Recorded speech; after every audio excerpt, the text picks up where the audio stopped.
Good morning, everyone. Here are the Sanibel updates as of October 14th, 2022, day 16 of hurricane recovery. Update by Sanibel's postmaster. Sanibel's mail pickup location was moved to 14080 Jetport Loop due to space issues at the other site. This location will be the mail pickup for the foreseeable future for Sanibel, Captiva, and Pine Island. Sanibel's post office will have to be rebuilt, so don't expect mail delivery on the island before the end of the year. She mentioned that over 65% of residents have put in a change of address. Residents can put in a change of address online at the USPS.com website or in any post office location.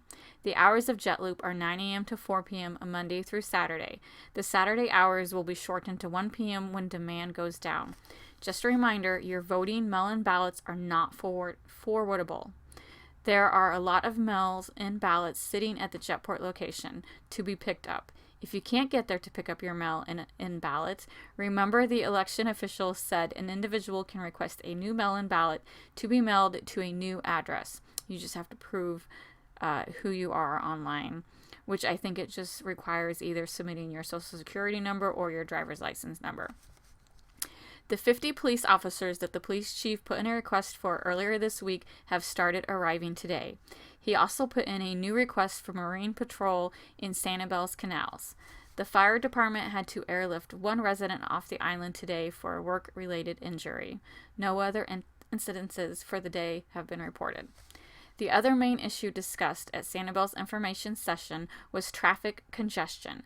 As more people return to the island, which includes residents, contractors, and all the utility workers, the roads are getting pretty congested. When the bridge opens up on the 21st, they are very concerned about the increase in traffic and how to manage it.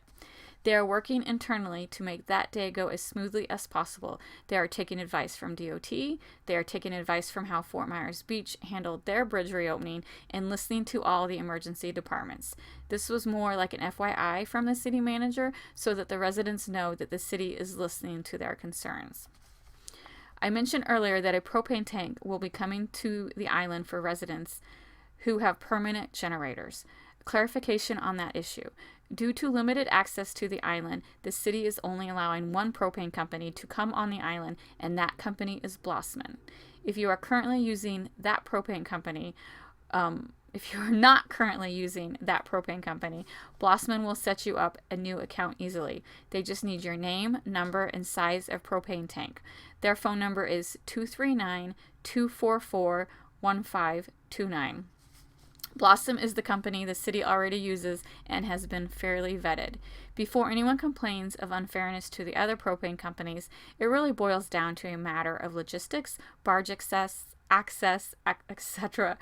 I'm sorry, it's late. I'm making a lot of errors, but it's late and I'm not re-recording this, so I apologize ahead of time. The demand for propane is pretty high on the island, so instead of 1 day a week, the truck will be on the island 3 days a week. Damage updates. Grandma Dot's building is still standing and looks pretty good from the outside. The inside does have storm surge damage, and the parking lot looks pretty surreal with huge boats marooned on the pavement. Most of the boats in that marina were tossed into the surrounding property's yards. It will be quite the task to move those boats back to the ocean, and I'm sure you've seen pictures of online of all these boats everywhere, mainland and just in I don't know. It's crazy. It's just, they just look like little toys thrown about until you get close and they're like this huge boat. When you see a boat in the water, you kind of don't really realize how large it is because half of it is underwater. So when it's taken completely out of the water, these boats just look so gigantic. I just can't imagine how they're all going to be moved back to the water. That's going to be a crazy task. Lazy Flamingo clarification. The original Lazy Flamingo is still standing and looks pretty good from the outside. The Lazy Flamingo 2 near Blind Pass was the one that was totally destroyed, with most of the surrounding buildings also destroyed. A lot of people have been asking about the Ding Darling refuge, and they actually fared really well. There is some damage to the visitor center, but overall, everything looks good. There is a lot of debris in the roads that they're taking care of.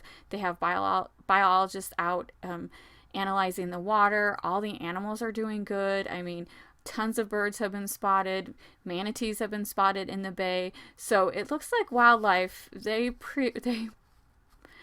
do a lot better in hurricanes than humans. So it's the humans that are having to majorly rebuild, not the animals. I have had a lot of questions about various condos areas throughout Sanibel, like asking about their damage and stuff, and I will report on that when I can find the information. Most of the condo representatives, reps, I don't know what you call them, managers, are busy in recovery efforts, and they aren't big on social media or updating their websites just because they are busy helping all of their clients. I'm just letting you know that I do read every comment and question, and I do try to answer you as best as I can. I will add the info here when I find it.